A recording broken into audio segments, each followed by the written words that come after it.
تخيل انه لحد فتره قريبه كان الفطار بالنسبه لناس كتيره قوي حول العالم وجبه مش مهمه. وايه علاقه الموضوع ده بنتفليكس؟ في شخص في التاريخ كان بيتقال عليه ذا فاذر اوف بروباجندا، اكتر شخص في العالم كان بيعرف يعمل بروباجندا، والشخص ده هو ادوارد برناي. الناس اللي كانت مسيطره على صناعات اللحمه في وقتها في امريكا راحوا له وقالوا له انهم محتاجين يزودوا مبيعاتهم من البيكن واللحمه، وقال في طريقه ممكن ان هو يساعدهم بيها ويدخل الحاجات دي في وجبه الفطار. تخيل بقى ادوارد راح عامل ايه؟ نزل بماركتنج كامبين تقيله جدا انتشرت حوالين العالم كله، كان بيتكلم فيها عن اهميه وجبه الفطار وانها اهم وجبه في اليوم. قبلها ما كانش في حد اصلا معترف ان في وجبه اسمها فطار، يعني صباح الفل كان بيصحى يشرب كوبايه قهوه والسيجاره وينزل على الشغل يتكل على الله. طبعا انا ما بقولش ان التدخين صح، بس ده اللي كان بيحصل وقتها، وفعلا نجحت الكامبين دي بشكل مش طبيعي. وطبعا في الحملات الدعائيه دي كانوا مركزين ان اهم حاجه في الفطار هي البروتين، وهتلاقي البروتين ده فين يا باشا؟ في اللحمه وفي البيكن. فالناس بقت تفطر لحمه وبيكن وشايفين ان ده انجاز عظيم، ده انا بعمل ده عشان صحتي. ما يعرفوش ان كل الكلام ده كانت خطه محكمه عشان خاطر تزود مبيعات اللحمه والبيكن. خليني اقول لك على معلومه مش هتلاقيها عند حد تاني غير حبيبك نتفليكس، اللي كل شويه تعمل بروباجندا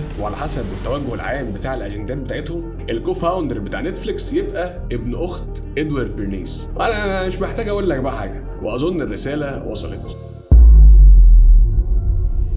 في حاجات خطيرة جدا بتعملها أكبر شركات في العالم، وأنا وأنت كل يوم بنقع ضحية للحاجات دي. الشركات دي كلها بتستخدم خدع نفسية قوية جدا يقدروا بيها إن هم يغفلونا وإحنا مش حاسين، لا وكمان بتكون مبسوط. والخدع اللي معانا في المركز الأول كلنا وقعنا ضحية ليها.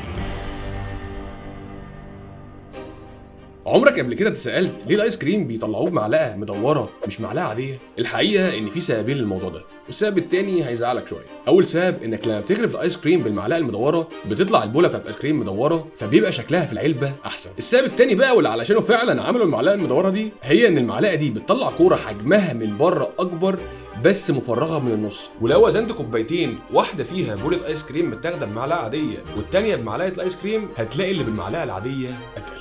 انت فاكر ان هم بيعملوا كده عشان خاطر يخلوا الحاجه احلى؟ البيزنس واللي بيحصل فيه. ومن هنا نتاكد ان في الاساس اي قرار بتاخده الشركه بيكون عشان خاطر تكسب منه اكتر. حتى الايس كريم ما سلكش من افكار البيزنس.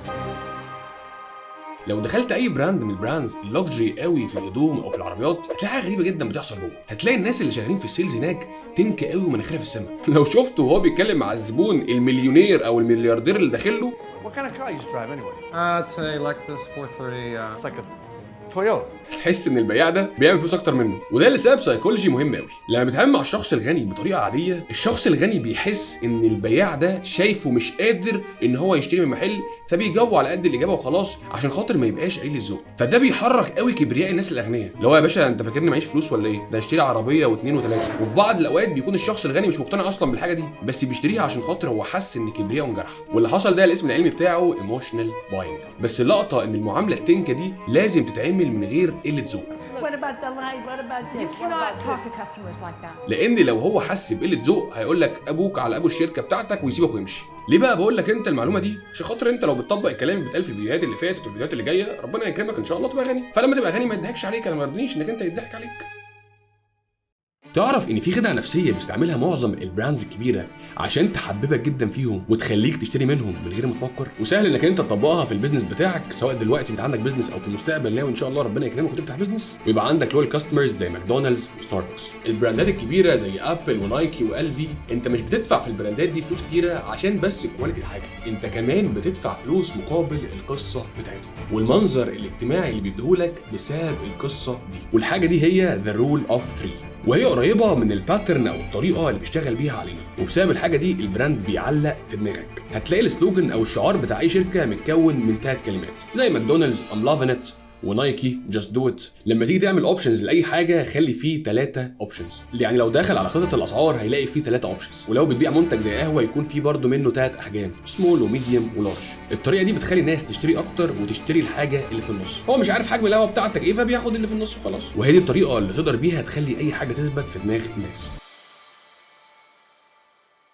تخيل ان انا وانت قاعدين مع بعض دلوقتي في قهوه او كافيه وقلت لك تشرب معايا ايه؟ قهوه ولا بيبسي؟ خد بالك ان ده سؤال مش سهل خالص، لان انت ممكن تكون في الوقت ده مالكش نفس انك انت تشرب حاجه اصلا. تقول لي بس يا عم كريم انا مش هينفع اكسفك، حتى لو ماليش نفس اشرب معاك عادي. اقول لك يا عم شكرا والله، بس انت كده بتبوظ المورال بتاع القصه. خليني افهمك انا عاوز اقول ايه.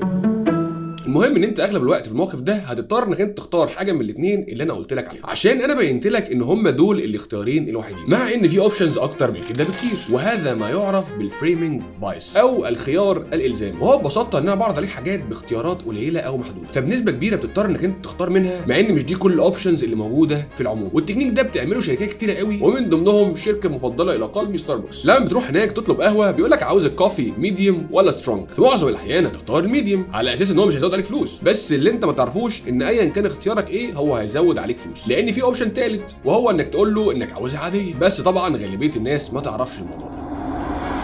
طبعا هنا الموضوع اكبر بكتير من القهوه والبيبسي، والرساله اللي المفروض تطلع بيها من الفيديو ده انك لما يبقى في قصادك خيارات مصيريه في حياتك تاخد فعلا وقتك وتفكر ايه اللي اصلح ليك، لان في اغلب الوقت الشخص اللي بيحط لك الخيار الالزامي ده بيبقى حاطط عنصر ستريس عليك انك انت محتاج تجاوب في الحياه، فما بتقدرش تفكر هل دي الاوبشنز الوحيده المتاحه ولا في اوبشنز اكتر بكتير. فلو عندك امكانيه ان انت ما تجاوبش في الحال اعمل كده وخد وقتك وفكر عشان تشوف ايه انسب اختيار ليك. انا كريم حنفي، سلام.